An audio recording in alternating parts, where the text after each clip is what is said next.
ชีวิตคนเรามีค่าเสมอหากวันไหนไม่มีใครเห็นค่าจงเห็นค่าตัวเองมือใดก็มีผู้ใดหักข้อหาไม่มาสลีเด้อกูว่ารับเดี๋ยวกูมาผู้จัดการดีละกูบอกกูซื้อให้มันดูดีแต่เวลาหน้ากูกับพวกนี้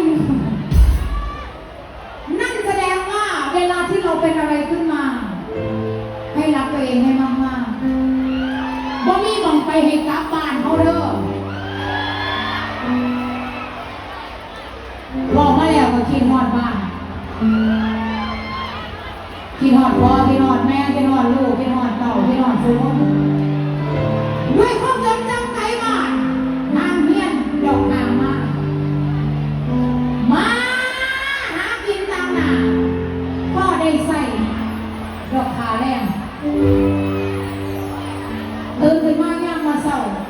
จากขอบดเอียงแม่ถือใจได้บนมือเลิกงานจำชีวิตเจ้าของซะแล้ว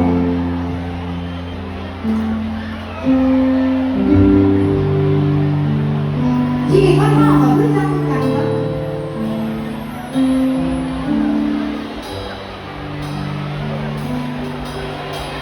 พี่น้อง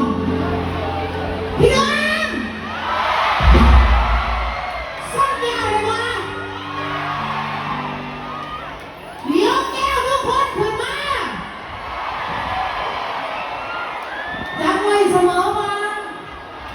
บ่ว่ายังสิเกิดขึ้นก็ตามแต่กินเหล้าซะมั้ง